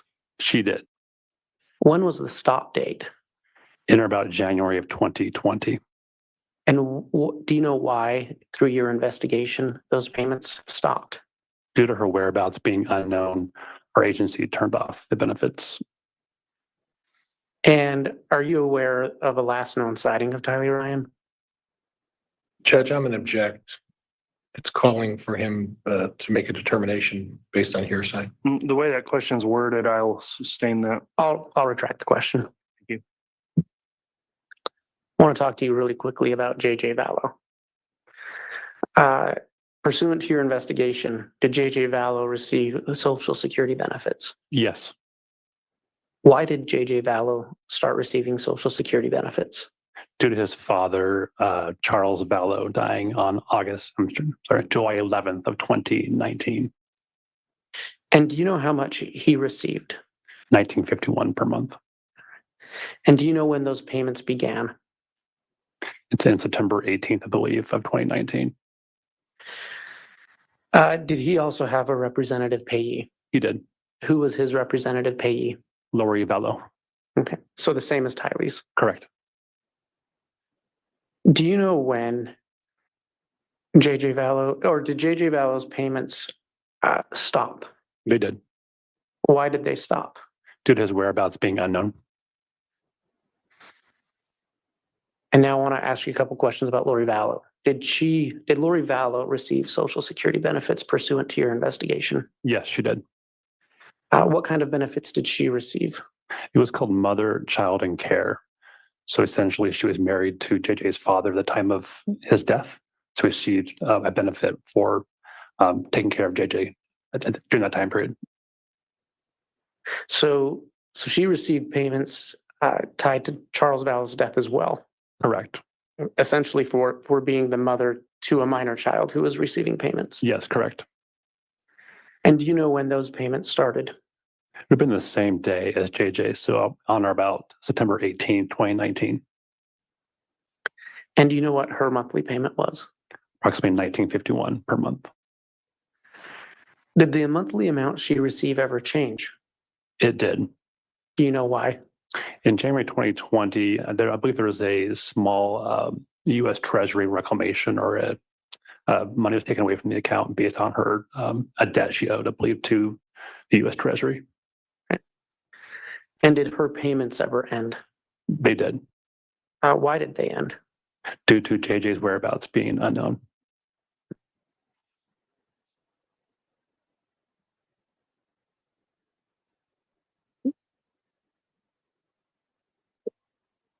When a person receives Social Security benefits, pursuant to your knowledge as a special agent and through your investigations, if they have certain changes in circumstances, are they required to notify the Social Security Administration? Yes, they are. What are some of those circumstances? If the recipient or child moves from the address, if the person dies, if the custody of the child or person changes, that kind of thing. In fact, and are individuals who receive Social Security benefits, are they notified that they are required to give that notice to the Social Security Administration? They are. Your Honor, I'd ask that the witness be handed States Exhibit 114B. There won't be an objection to that either, Judge. Okay, I'll just briefly review that before it's admitted.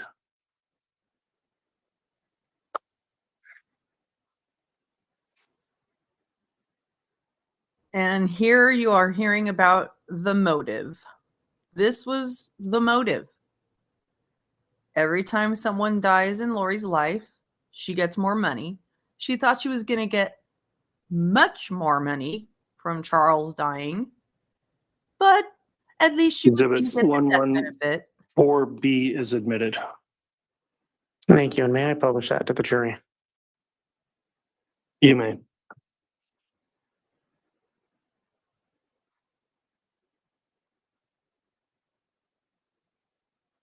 And Your Honor, may the witness have another copy of that while No I publish? objection, Judge. If we have one. I do. I have it. Okay.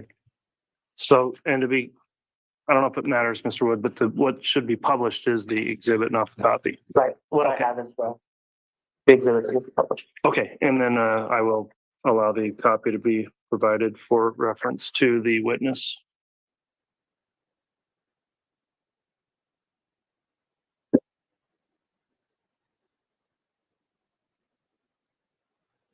Special Agent, what is this document? This is the copy of the reporting responsibilities that were given to Lori Vallow upon the application for JJ Vallow. And would that have been an automatically generated document? Yes, correct. And it would have been mailed to her? Either mailed or handed to her directly. Either two of those would have happened, correct. All right. And you said this lays out the notification requirements. It does. And what page is that on?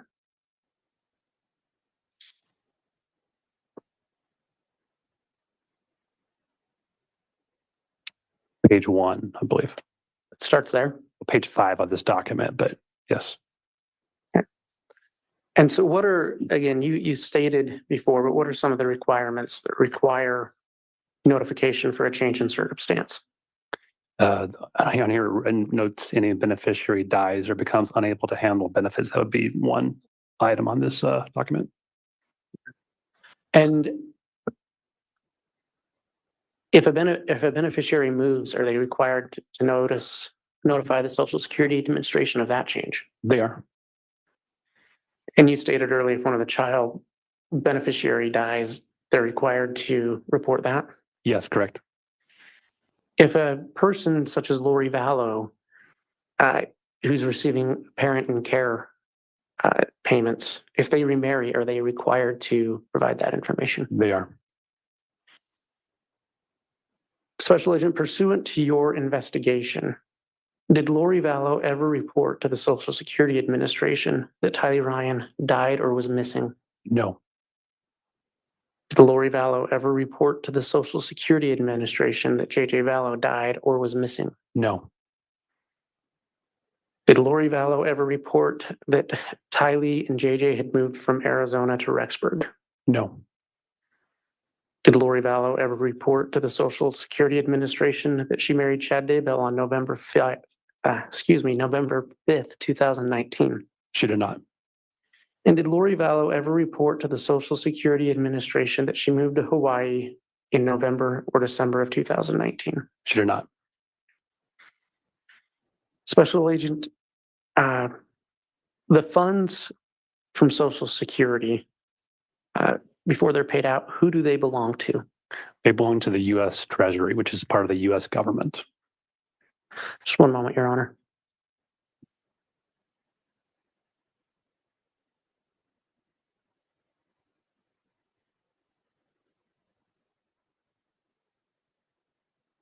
Your Honor, the state has no further questions for this witness. Very well. I'll allow cross at this time then, Mr. Pryor. Thank you, Judge. This is the exit. What can Pryor do with this? What can he do with this?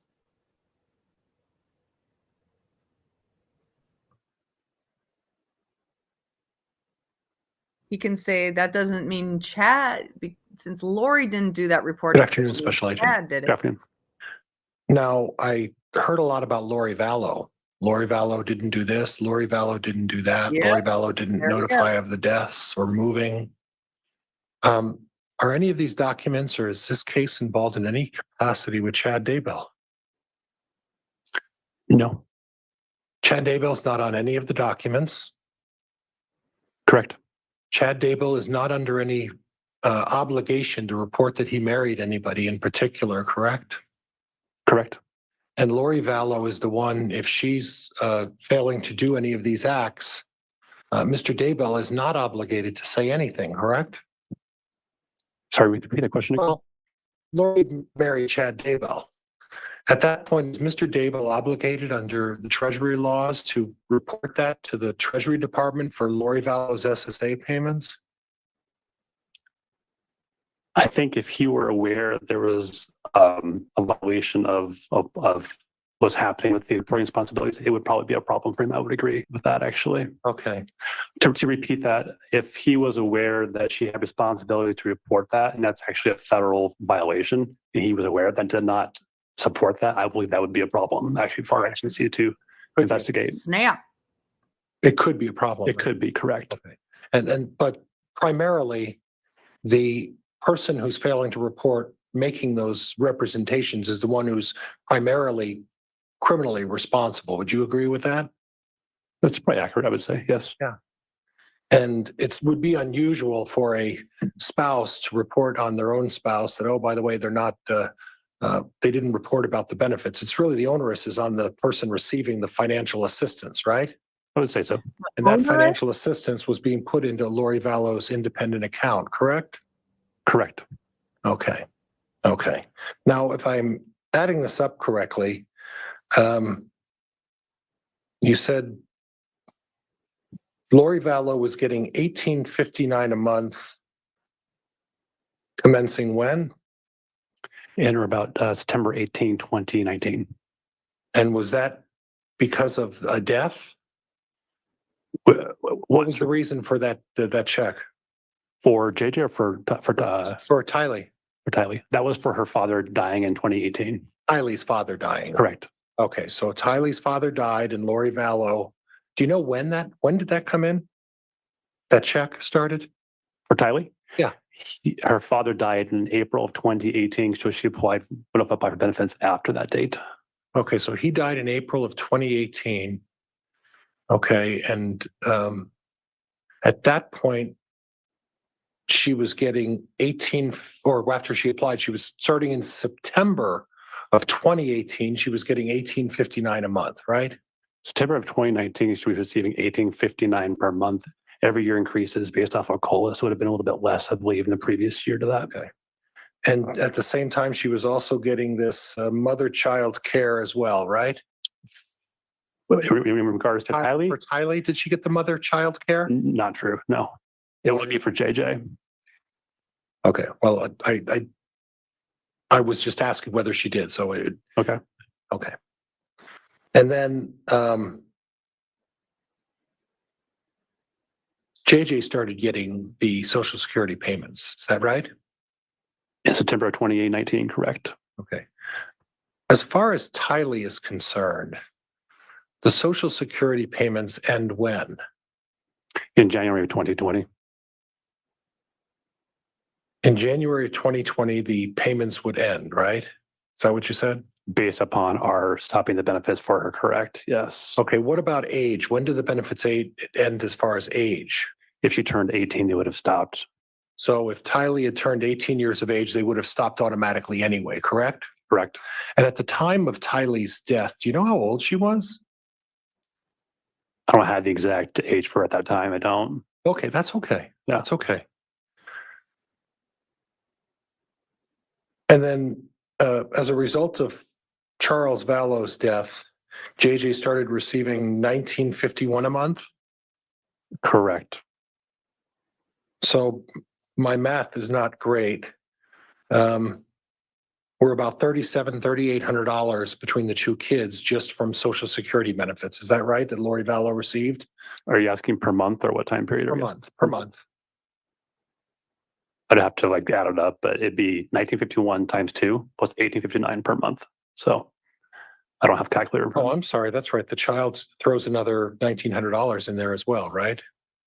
With mother, child, and care, correct? So 39 and 18 we're north of $4,800.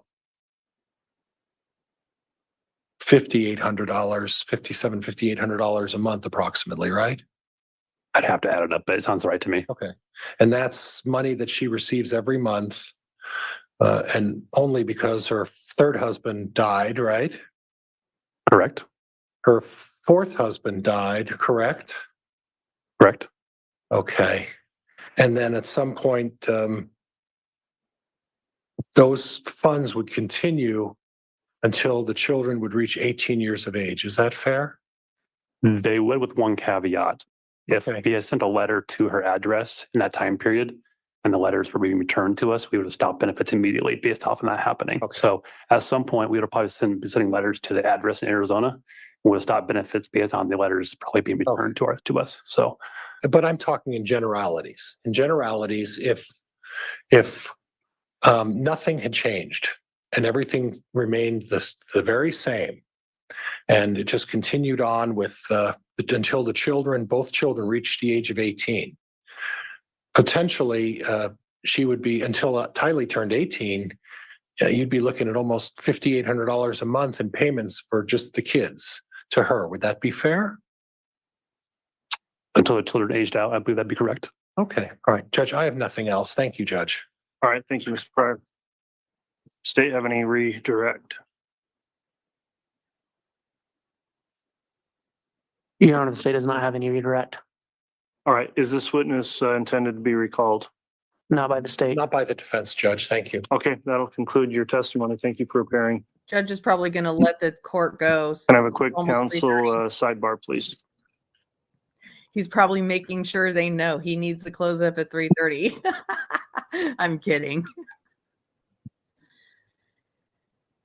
So it's crazy to learn how much money Lori was able to get just through death benefits, just through the benefits of caring for children whose fathers have died, and from having and from getting their benefits from their fathers dying. But that wasn't enough for her. That wasn't enough. She needed more. So it was very upsetting to her when she found out that Kay Woodcock had been made the beneficiary on Charles's will and his benefits and his life insurance. Unbelievable.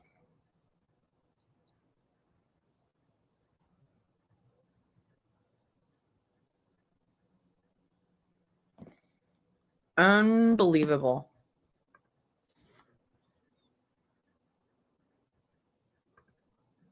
There's those cute kids. There they are, looking so happy and beautiful. Beautiful kids. Look how pretty Tylee looks there with her friend. That friend was interviewed on one of the network shows.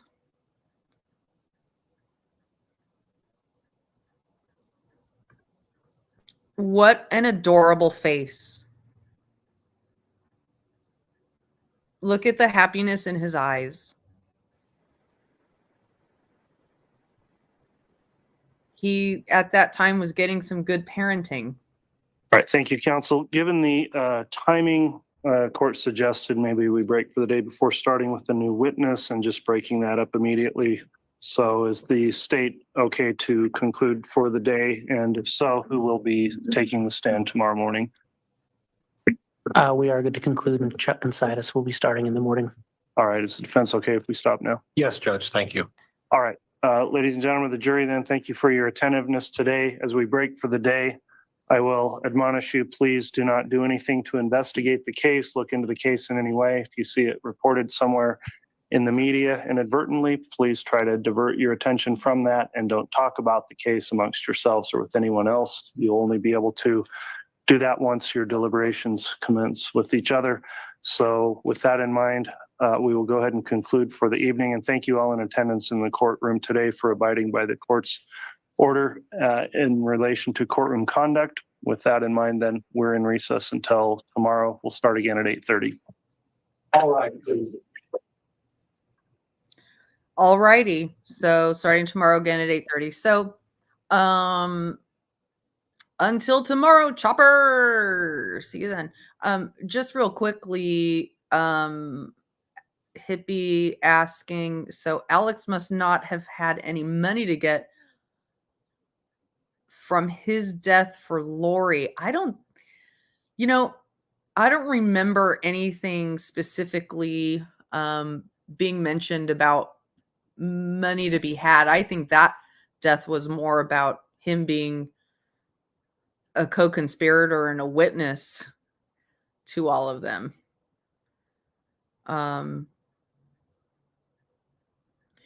So, and I, since there was so much conversation about Alex Cock. Oh my gosh, I said Alex Cock. I meant to say Alex Cox. Let's take a quick look at his comedy routine that they talked about. Hold on. Hold on.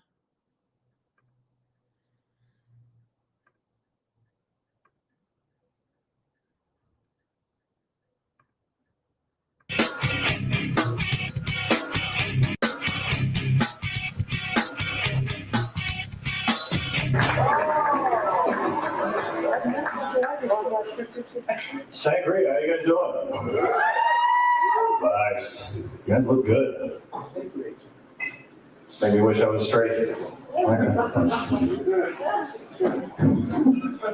My name's Alex Cox. When I was in the 8th grade, I actually learned that my real name was also my porn star name. So listen listen to the references that he makes. I know comedy is always, pulling on the sex, comedy is about tension and making people uncomfortable. Hold on. And making people uncomfortable. And Alex did that with constant sexual references. Driving up tonight, I drove out from Queen Creek, and it took me 11 hours. And apparently all the snowbirds don't live out of state, because I was behind this lady, and I'm just thinking, I would really love to drive this lady into a ditch. It felt better. And I'm thinking. And murder. Right? So he just talked about he's following a woman in a car, a snowbird, and she's going so slow that he wants to drive her into a ditch. Should there be a law that if your maximum driving speed is lower than Nancy Pelosi's IQ, you shouldn't be driving anymore, should you? He agrees. Just like, we don't have that for a law. What do we have? Photo fucking radar. Give it up if you hate photo radar. I am with you. I was late for an appointment last month, and when Holland asked, I was 60. Yesterday in the mail, they sent me one of those photo albums. And, that shit adds up. I'm lying. Yeah, the crowd is overly nice. Who got what coming? I had a picture taken 2 days ago. Did you? Were you topless like I was? Yeah. I had the battery, the lighter, and the clamps. Delightful. Worth every penny. So he just asked her if she's topless, and then he talks about putting the battery clamps on his tits. Let's try it. Yeah, you'll want to put one down there. Remember, counterclockwise. Counterclockwise. Oh, you're lefty. Clockwise. Clockwise.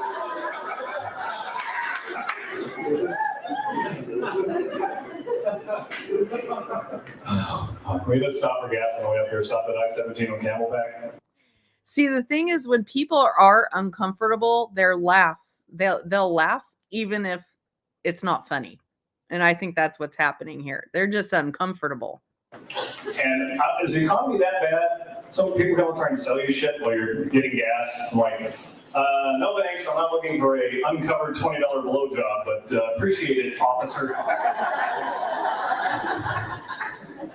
Need that. I was fortunate enough to do a little jail time last year. I'll confess to you guys. You ever had something that you... So this is where he talks about tasing his brother-in-law. Okay?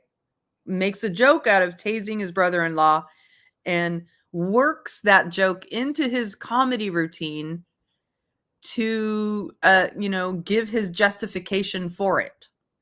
You knew it was the right thing to do, but it turns out that later on it was a felony. This is a true story. I found out that my ex-brother-in-law was a pedophile, so I took a stun gun and I discharged it right in his nutsack. And in Texas, that's a felony. I'm thinking, maybe I'll get a handshake or a parade or something. I got probation. So the rest of He got probation and 90 days jail time. here, and they held me out here in jail. And I learned something when I was here at Maricopa County Jail. I learned that I was the only white guy in there that did not consider crystal meth one of the 4 major food groups. Okay, so now let's get into the racism. Why is it important that you are the only white guy that considered it an essential for food groups or whatever? That didn't consider it that way. Remember the last guy here from Superior? Meth capital of the fucking planet. I think they invented it there. Anyway, Superior, not him. She's just not that mean. I'm a felon. So you get the picture. He's really not that funny. He's able to make people uncomfortable, and when people are uncomfortable, they laugh. That's what they do. To be polite, right? To be polite. So anyway, well, things are starting to get a little bit more interesting in this trial. So as the days roll on, it'll get interestinger and interestinger. And there will probably be more things to talk about with the Karen Reed trial because they're still in jury selection right now. So keep on tuning in to this channel for your live coverage of the Chad Daybell trial and for us nice ladies to console each other in chat because that's what we do for each other. Anyway, I hope you all have a great rest of your day. Remember to hit the thumbs up. And if you're not a member, consider becoming one. It's super duper cheap. Yeah, they've said 8 weeks. I'm kind of wondering if it will really take that long, but I don't know. Anyway, I will see you tomorrow. Have a great rest of your day. Bye-bye.